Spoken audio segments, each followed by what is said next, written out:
and welcome to We Women Want. This is our weekly show where we discuss women issues, we celebrate the winners, we also sympathize with those in need, those who have been victimized against, those against whom the gender card has been played.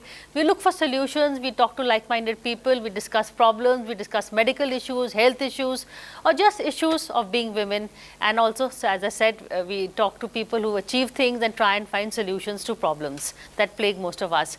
But today we are definitely in the company of a winner. We are joined with Singhal. She is an IAS officer. She is a deputy commissioner in the Delhi government. Ira was born with a physical handicap, with a curvature of the spine that allowed a very limited arm movement. But even earlier on, she knew that she wanted to join the IAS, and she did, despite people telling her to give it up, to give up on her dreams. Some people understood her plight, some people sympathized with her, some people even scorned her, but she did not give up on her dream.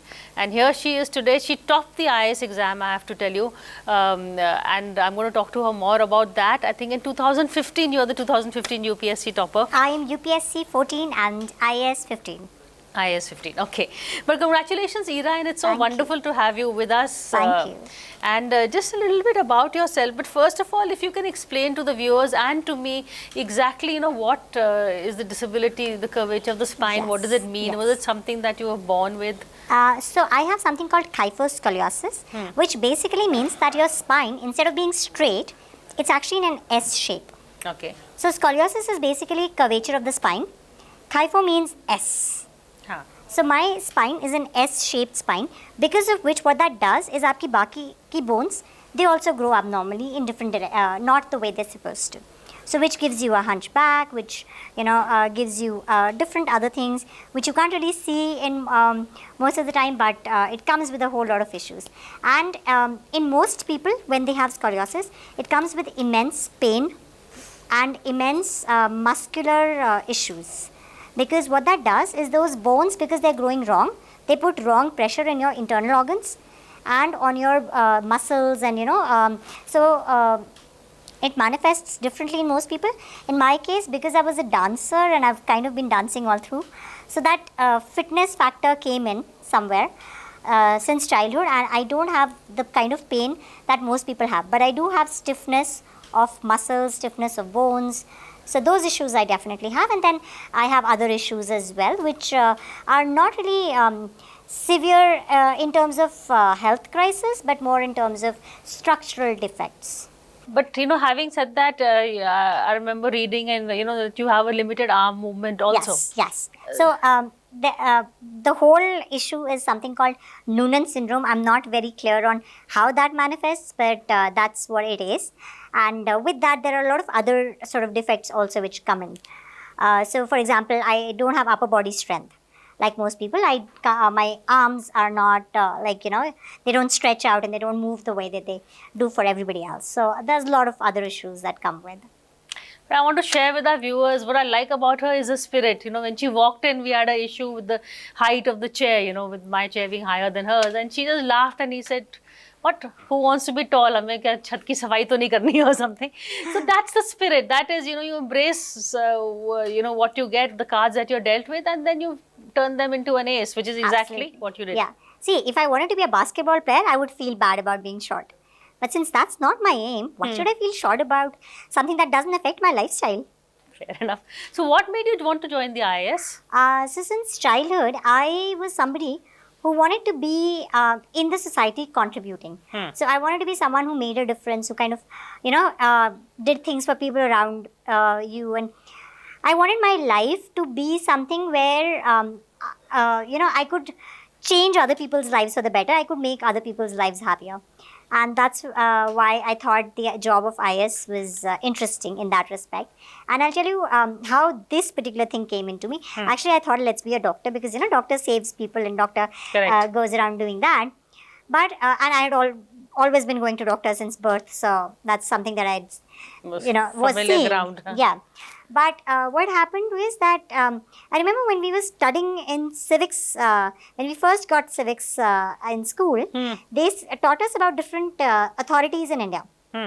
So, they would teach you about who's the president and what is the vice president and, those kind of things. They also taught us about the district magistrate. Okay. And at that point, in my city, I was in Meerut at that time, we had huge riots, communal riots, and because of which there was a curfew.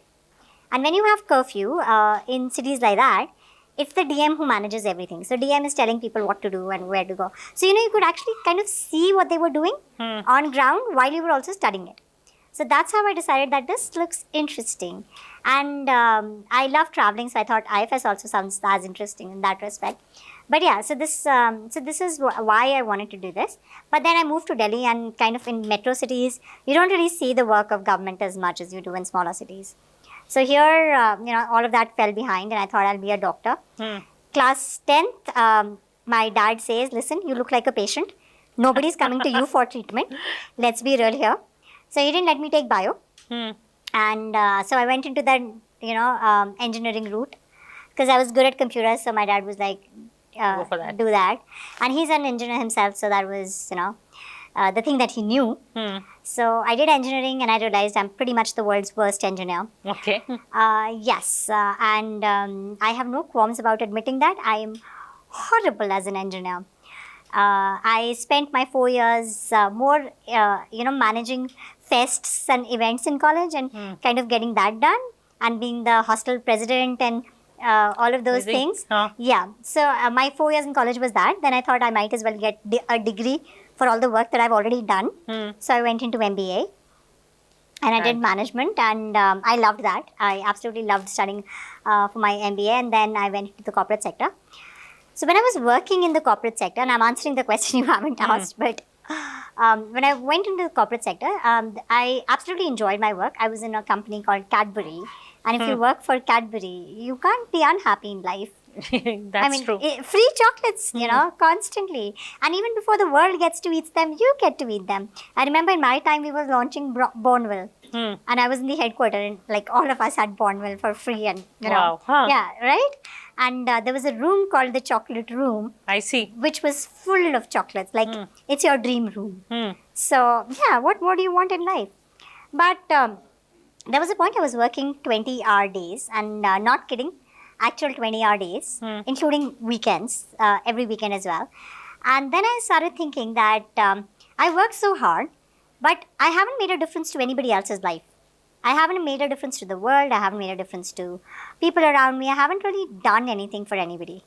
And I kind of can't feel good about myself if I haven't contributed to the world around me, So I thought if I work this hard for the, in my job, then if I do this for my country, the kind of difference that I can make there would be much more. And that's why I decided and got into civil services. So it was literally, you gave 4 years to corporate life, and then you decided that you want to get 2 into years the- in corporate. 2 years. 2 years. But during school, did you ever feel, you said you were college president and everything, so I don't think so, but did you ever feel disheartened? Were there other people who were, putting you down? Absolutely. Absolutely. Yeah. And if you're a girl with a disability, oh God, and you think you can run things and you can be in leadership positions, well, people don't think so. So a girl with a disability is more disadvantaged than a boy with a disability? Yes. Why would you say that? Because with girls, you are anyway expected to be accepting rather than giving, right? Right. So you're supposed to take other people's magnanimity, and you're supposed to be the one who's lesser, so that, other people can give you things, and, you're supposed to be weaker. And on top of that, if you have a disability, you don't even look pretty. You're not the pretty girl in college, and you're not the girl that, gets away with being cute. Well, look again. I think you're but that's a fact, stereotypes. right? Yeah, but I get what you're trying to say. So then that's a further problem.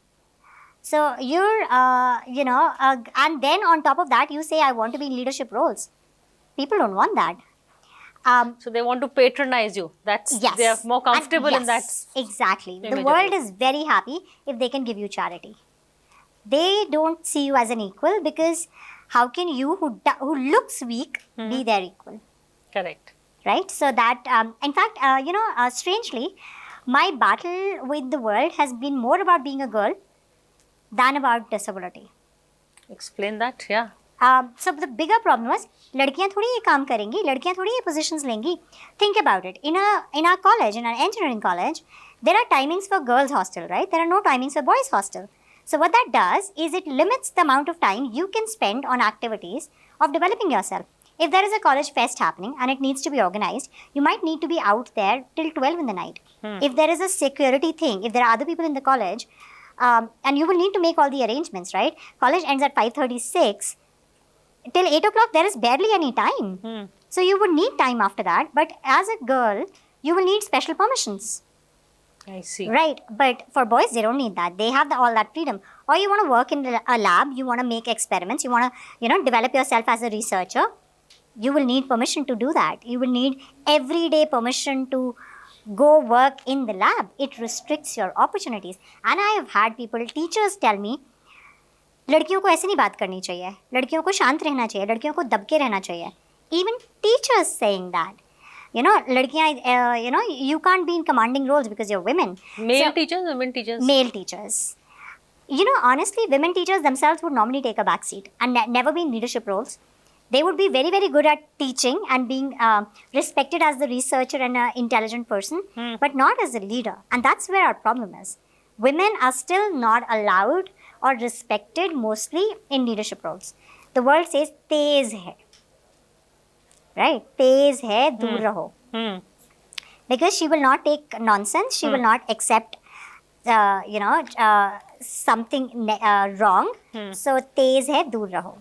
In any case, in my case, people wouldn't say तेज है, but dominating है types. वो तो not even dominating. More like pushy है, aggressive है. नहीं, pushy भी नहीं हूँ मैं. My point is, I do not take wrong things. I will stand up for whatever wrong is happening around me, right? And people are not comfortable with that, especially in college. So I would not like a row. I was big time into acting. I did a lot of theatre. So I was the head of the theatre. So we had this branch play competition, and I was the head for my branch. And majority of the men in my class had a problem with that. How can a girl be the head? Despite the fact that I was the best actor. But they couldn't act. They had no interest. They'd never done it. Yeah. I'd been acting on stage since I was possibly 3. But the problem was that you're a girl. You can't do that. And so a lot of your energy just spends in correcting that stereotype. You know, a lot of your energy and your time goes in telling people you have to let me get that opportunity. And that's the bigger problem with women in our country, right? That our energies are spent so much in letting the world give us that opportunity. Parents के साथ telling them, please, घर से बाहर मुझे try तो करने दो. Let me have that job. Let me sit for those exams. Let me do those things. Just that energy spent in that. Imagine if all of that energy we could spend in actually being productive. Where would our country be? Good question. What about the IAS? There also is the woman card an issue? I think it would have been, but our generation is very, very lucky that there were enough women officers before us who have been working at changing that mindset. So it may not be an obvious mindset change because there are still a lot of roles that haven't gone to women, but it is coming in. It's a lot more capability judged rather than gender judged now. So at least merit is coming in, at least in the yes. IAS. A bit more about, I've noticed that you, apart from your work, you're also doing a lot of blogs. You're also very active on social media. Do you get trolled often? Do you? Once in a while, sure. Once in a while? Yeah. Is it troll for being a woman or being disabled? Actually, online trolling is more about being a girl with a disability. How do they catch on to that? Oh, they know that, right? But people don't realize that, do you think I would care? If I cared, I wouldn't be here. If I was somebody who cared about what you random people on the street think, and think negatively, and that could affect me, I wouldn't be here. Because I would have been affected by all the people in my life. So, but, and I see it not about me, it's about their mindset. It's about who they are and not about me. Well said. Yeah. That is See, what I say shows my character and shows who I am. It doesn't show who you are. What you say will show who you are. That's a very mature perspective to take, and I think that's one lesson maybe you've learned from life or you're teaching life. I don't know which way it works, knowing you. But in your blogs and all, and you also have a YouTube channel. Can you tell us a bit about that? What all? I basically use social media to counsel students and to UPSC? no, just general life, career, problems at home, whatever. I mean, UPSC was in the initial years. It started with that, but that's not particularly what I really do. In my head, I am actually trying to get you to look at life in a way that is going to be positive for you, and that's going to help you, and that's going to take you towards your happiness. You know, the one problem in India is we're all chasing something without realizing what we're chasing. And despite the fact that we're a very spiritual country and, you know, we think of larger level issues, none of us actually ever has an aim to be happy.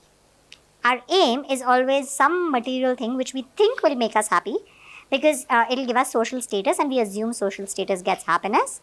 So what I do is I actually help people figure out a way to be socially relevant or get their status or whatever they want, but also to be happy at the same time. And, you know, find the correct path in your life. In respect, are you chasing the wrong thing? And can the way you look at a situation be changed? Hence, making the situation more positive. So all the people who reach out to you, are there more women than men, or is it mixed? I think it's mixed. In fact, mostly it's more men. And I'll tell you why. So women why? don't reach out. Explain that. Women are hesitant about reaching out, and women are naturally very underconfident of themselves. See, if you reach out to someone on social media, you have to have a level of confidence to think that you deserve a reply, or you deserve So your this other person to come sense talk of to you. self-worth is so... Yes. So women's sense of self is always at a lower end. So women don't reach out for help as much to people who they think are higher in hierarchy, social hierarchy to them. Because they think that why will that person talk to me, or why will that person respond to me, and I'm not worthy, and then they don't reach out. But men have naturally a higher level of confidence, and men are naturally more inclined to think better of themselves.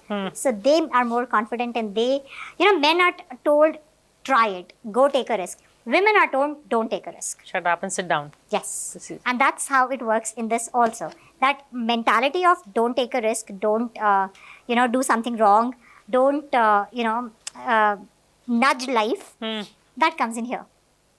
But at any point in your life, or when, you must have been very young when you realized that, you have this issue, did you feel despondent? Did you feel life's been unfair? Did you feel were there someone who were pulling you down, or did you yourself pull yourself down and then, get yourself, how? So I was very, very lucky. I was born in a family. See, all of this negativity generally comes from your family environment. I was born in a family which thought the opposite. As a child, I was told your self-worth is based on your talents and not on your disabilities. So whatever is your ability, that decides who you are and how you stand in the world, and not the things that you don't have. So, I was never made ashamed of my disability. I was made to feel that it's a part of who I am, but it isn't who I am. It doesn't define me, it doesn't make me who I am. It's just one of those things about you. Like for example, you don't like to eat onions, for example. So it's just one of those things about you. It doesn't make you, right? You don't become the person. Onion hater. Yeah, right. That's not just who you are, right? Correct. So it was something like that this is just a part of you. And the focus was always on things that you can do rather than on things you can't do. So, it's like, in most families, what happens is, bechara. And the whole family gets together and tells that person, you are so bechara, there is so much wrong with you, oh my God, poor you. And they don't then set standards of performance, of behavior for that person. That person is allowed to not perform. In my family, that wasn't the case. I could never get away with not performing. I could never get away with acting like, oh my God, I'm poor, little me. My dad was so horrible. I call him a tyrant. And I have had a very cruelly brought up childhood where I could never get away with excuses, never get away with being lazy. So you're not allowed to play the disability card. Oh, that though, leave aside that. I couldn't even play the girl Gender card. Oh my God. I know, it was so cruel. I grew up in a family where, so what? So, like, I am excellent at roads. I know all the routes. I can never get lost. My dad pushed me to drive, but honestly, I don't have the upper body strength and I'm too tiny to drive. So I was like, let's not take a risk on myself and the rest of the people on the road. So that's why I don't drive. But I can solder with a single hand, electronic circuits and everything. So I was always made to perform as per my abilities, which is why that whole, I couldn't get away with saying, I'm so tired and I'm so this thing and I can't do. The can't word could not exist. So, yeah, you can't play sports, fine, but you can study, right? Or you can do something else, right? So, that was the idea. And not everybody can anyway do everything. So, whatever you can do, you need to do that to the best of your abilities. But what you can't do, it's fine. Everybody has some things they can't do. So, disability was never made an issue, which is why for me, that never became an issue in my head. Somewhere from childhood, you get that idea, and that's how these things sort of get into your personality. That didn't happen for me. I was lucky in that respect that I wasn't allowed to make them a part of my thought process. Part of who you are. Yeah. So who are you, Ira? I mean, how would you like to describe yourself? I'm actually a very, very, it's very tough to define myself, but let me try. I'm somebody who does not take tension too much in things. And I am somebody who can forgive myself, but I do expect a lot of myself, not in terms of performance at work, but being responsible to things that I've taken on, being responsible to the world around me. I think that's how I am, and I don't take life or myself very seriously. And I don't think I'm somebody, that I need to worry about. I mean, it's fine. Whatever happens will happen. So what I do is I give my bit to the world and I just let it go. Well, it's been a pleasure talking to you and meeting you. And, just one last question is, do you regret the IAS? You happy that you went ahead with the dream? I'm very happy. There are no regrets? No, not at all. I also don't take decisions lightly. When I took this decision, I knew what I was getting into. I wasn't coming here for expectations of myself or for something for myself. I wasn't looking for myself, for something to do for myself. I wasn't looking for a social status or for recognition or for, power or for money. I mean, I earn less now than I did in 2009. And less chocolates. Oh, much less chocolates, almost none. But what I wanted was the kind of job that gave me emotional satisfaction. And I realized very early on that you can take everything in a positive way or a negative way. It's your mindset which decides how your life is. And I learned that very early in life, that my thought process about the way I see my situations decides whether it's a happy situation or a sad situation. So, I would always be happy. On that note, as I said in the beginning of the show, this is a show where we talk about social ills, we talk about problems that women are faced when gender discrimination happens, laws that are biased against us, people that are biased against us, and then sometimes we also get a win. And today that win is Ira Singhal. So, it's a pleasure talking to you, and thank you so much for coming on our show. Thanks for having me. Thank you. For more such videos, subscribe to the NewsX YouTube channel, hit the bell icon.